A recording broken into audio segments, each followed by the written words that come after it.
Представители знака зодиака Скорпион. Скорпионы, мои дорогие, здравствуйте. Таро расклад, цыганский пасьянс. Что вам по судьбе в сентябре? Давайте узнаем. У нас 3 колоды карт. Как и цыганский пасьянс, который больше о событийном ряде нам расскажет. И вот эти маленькие карты с их рандомными значениями, которые выпадут для вашего знака. И кроме этого у нас еще 2 колоды. Первая колода добра, которую прорисовала Колет Барон Рид, и оракул шамана. Так вот, эти обе колоды призывают нас быть добрее чуточку к самим себе, к собственной душе, милосерднее, самих себя не загонять где-то в угол, ну, может быть, и не пришпоривать в некоторых событиях жизни, а рассмотреть альтернативные варианты. Вот давайте узнаем. Будем реалистами, жизнь как раз и не бывает полностью предсказуема. Мы думаем часто, что вот должно быть так, в таком ключе, а ну раз тебе и как-то по-другому. Поэтому допустить хотя бы, что ну вот что-то может пойти не так. И когда мы смотрим расклады, мы ведь и думаем о своем, и какую-то свою концепцию представляем, или представляем, как бы мы действовали в той ситуации, которую нам показывают карты. И это тоже своего рода такая репетиция неплохая. Нас тогда сложнее застать врасплох. Я оставлю ссылки в описании под видео, для кого интересно посмотреть мои другие видео. Это будут ссылки на плейлисты. Или перейти на мой сайт. Есть статьи по психологии, есть и планетарные гороскопы на разные периоды времени. Итак, что для скорпионов? Что вам по судьбе в сентябре? Перемены, вот сразу. Причем это какие-то добрые перемены, значит, ух ты, перемены дома добрые.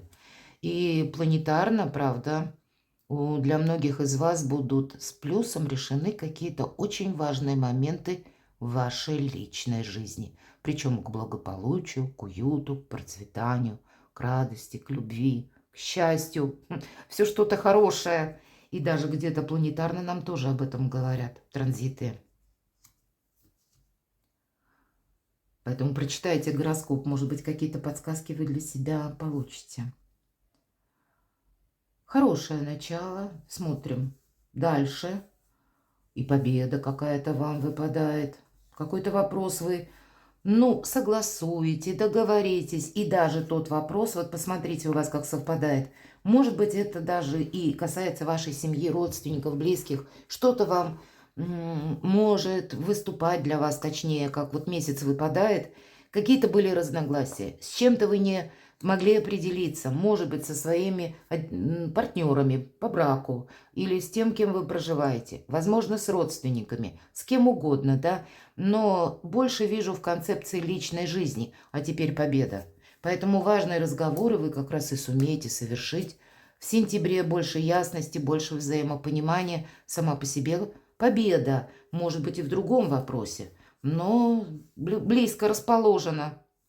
Как раз как и к переменам, так и костер – это символ домашнего очага.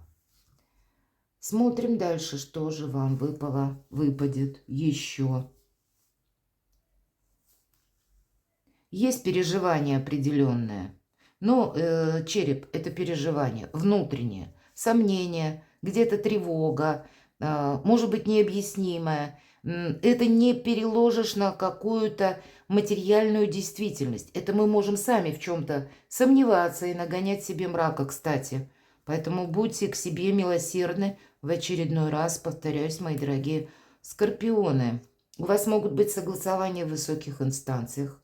Это могут быть как и чиновники. Инстанции вообще могут быть разные. Это организации, учреждения. У кого-то это может быть юристы или, может быть, высокого ранга, представители закона. Все зависит от того, что у вас на кону стоит или что вы собрались для себя, какие вопросы решать. У кого-то это может быть, к примеру, вы намереваетесь пройти какое-то обследование. И тоже это учреждение официальное, и вы будете обращаться, может быть, к врачам или проходить вот какие-то процедуры, или стоматологией кто-то займется, почему нет. Но есть то, что вы будете делать рационально.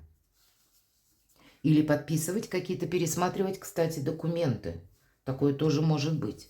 Но победа как будто изначально нам о ней сказали, поэтому нет смысла переживать. Может быть, пройти вам придется какой-то путь, но это, знаете, как искусство мелких шагов. К примеру, так часто и бывает, если мы пошли к чиновникам, и нам нужны какие-то согласования по важным бумагам. Но часто бывает так, что какую-то ступенчатость, она уже предусмотрена, и поэтому терпение, мои дорогие скорпионы.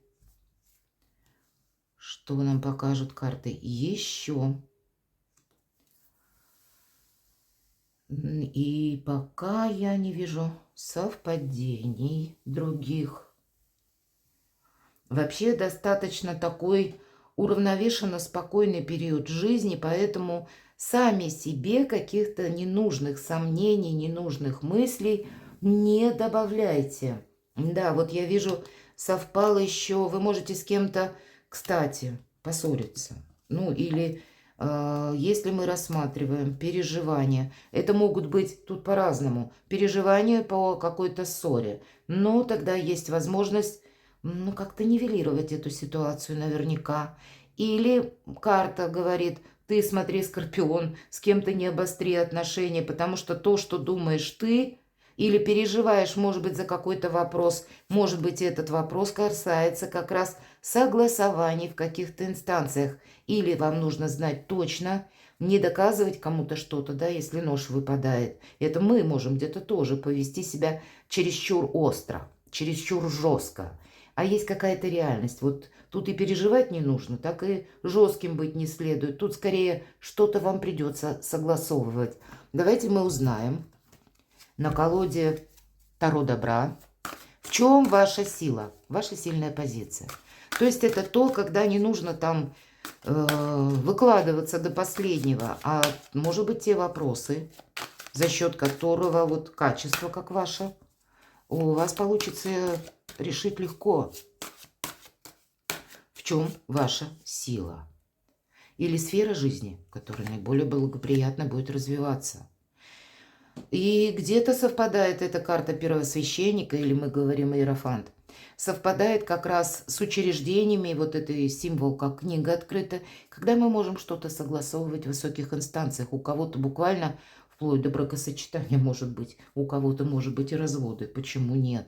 Или когда вы будете продумывать, может быть, была длительная дружба, а теперь вы захотите перевести ваши отношения на новый уровень. У кого-то могут быть вопросы, связанные с вашим обучением, или это ваши амбиции, вы можете пойти куда-то учиться. Безусловно, по первосвященнику мы учимся. Или к вам могут обращаться, мои дорогие скорпионы, как к эксперту. Дай мне совет, как правильно поступить. И тогда это вы будете, как в роли иерофанта, кому-то объяснять правильно, как сделать что-то, обустроить тот или иной вопрос. По этой карте у нас как будто есть все необходимое в наших руках. Самое главное правильно провзаимодействовать. Это старший аркан. Можно сказать, что какие-то вопросы словно по судьбе вы можете закрыть в сентябре. Или для себя как раз прояснить какое-то дело и все то, что будет где-то связано с высокими инстанциями, пусть чиновниками, пусть это будут даже представители законной власти, которые занимают достаточно высокий пост. Мои дорогие скорпионы, мы ведь спросили, в чем ваша сила? Так вот, вы сумеете все это согласовать. Все то, что подлежит некоему ритуалу, или все то, что входит в разряд, например, согласований по части документов. Это ваша сильная позиция. Вы сумеете правильно, значит, оценить обстановку, оценить свои силы, найти нужных людей, с кем договориться, или вот тот способ, который нужно максимально применить, чтобы, может быть, и обойти какой-то вопрос и в чем-то не участвовать. Вы как первосвященник, вы как тот иерофант. Это, по сути, карта мудрости и очень важных вех и согласований. В этом ваша сила. Давайте спросим второй вопрос. Событие, которое изменит вашу жизнь. Что это может быть? Или нам подскажут сферу вашей жизни. Король воздуха. И карта дополняет все то, что мы говорили. По этой карте это тут проходит человек, который очень рационален. Это тот, который никаких эмоций не высказывает. Безусловно, по этой карте могут быть для кого-то вопросы, к примеру, у кого-то по части личной жизни, у кого-то по другим причинам, когда как разбирательство, у кого-то разбирательство в суде, или когда вы привлекаете юристов по королю воздуха, и проходят как раз люди-эксперты, проходят врачи, проходят также люди, работающие с металлом. У кого-то банально: я обустраиваю что-то дома, мне нужно пригласить специалиста, который, допустим, знает, как провести электричество, ну или обустроить какой-то там ремонт.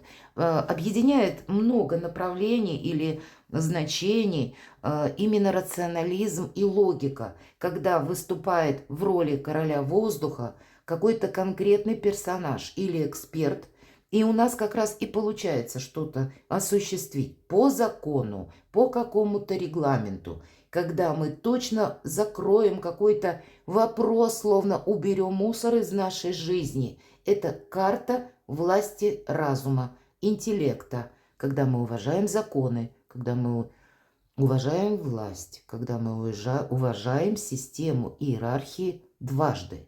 Видимо, как-то это или те дела, которыми вы будете заниматься, может быть, направление деятельности таким образом будут складываться, что вы будете, как это на вас повлияет, вы словно свои многие позиции пересмотрите и захотите организовать свою жизнь. Хорошо, как будут, или точнее события, которые заставят измениться вас? Десятка огня. С одной стороны, вот эти бумаги, которые горят, это как прошлое, сгорает в огне, и теперь оно вообще уже ни разу не важно. По этой карте как усталость, да, может проходить, и у вас две серьезных карты выпадают, значит, может быть, как какие-то согласования, которые нужно довести до ума, в чем-то расставить по местам, или подвести под знаменатель, больше к чему-то не возвращаться. И правда, все карты говорят, для того, чтобы словно перейти какое-то, ну, как промежуточное, пороговое значение между прошлым и будущим, вам и потребуется либо консультация каких-то специалистов, или людей знающих, или знание законов. У кого-то это адвокат-юрист, может быть. И вы должны что-то завершить. Для кого-то из вас построение карьеры, получение новой должности. И тогда это тоже вас меняет. Тогда буквально меняет, вплоть до имиджа вашего меняет. По десятке жезлов что-то уже утратило смысл, утратило всяческое значение. И поэтому, скорее всего, эта карта, с одной стороны, может говорить о своеобразном эмоциональном выгорании, когда вы себе можете попросту сказать: хватит, баста, мне надоело плохо, теперь пусть в моей жизни будет хорошо. Поэтому, может быть, и когда вы пересмотрите, ведь 10 жезлов в картах Таро, если вы помните, всегда герой тянет эту вязанку из жезлов и говорят: брось, делегируй часть обязанностей. Или, может быть, это как вас меняет, именно вас самих, какое-то событие или, я бы сказала, какие-то обязанности вы можете скинуть, словно это, знаете, как ненужный груз, или как называют чемодан без ручки, который мы тащили какое-то количество времени, кому-то были обязаны, а здесь вы все расставите по местам. И, может быть, освободитесь от ряда обязательств. Какой-то важный вопрос, правда, по судьбе вы решите и словно, ну, сделайте первый шаг навстречу будущему. Давайте мы на оракуле шамана спросим совет, какие же энергии нам подскажут карты. И эта колода карт, она совершенно не похожа на карты Таро. И советы здесь несколько такие своеобразные. И все же, давайте я достану вот ту карту, которую я хотела. Ветер. Ну, видимо, вот вам нужно быть сродни этому ветру. Правильно, что я имею в виду? Правильно оценивать как и ваши сильные позиции, так и работать с информацией вам придется. Держать где-то руку на пульсе, обратите внимание, нам нарисовано, я надеюсь, это видно, образ девушки, которая счастлива, она улыбается. Позвольте ветру, вот как я сказала, избавиться от мусора прошлого. Позволь этому ветру унести какие-то уже ненужные мысли. Или если бы ты действовал по прежнему шаблону, ты оказался бы словно привязан, прикован к этому прошлому, как и совершить какие-то очень важные договоренности, расставить все по местам для того, чтобы, может быть, как произошла смена, вот как роза ветров твоей жизни отчасти поменялась. Потому что, к примеру, ты повторил какую-то прежнюю ошибку, поэтому и этот ветер нужно встречать с радостью. Иными словами, даже если будет, мои дорогие скорпионы, какая-то турбулентность, или если что-то пытается от вас оттолкнуться в жизни и уйти, отпускайте в этот период. Не старайтесь удержать, и вы почувствуете себя более свободным. Перекладывайте на себя, мои дорогие, и будьте счастливы, будьте любимы всегда.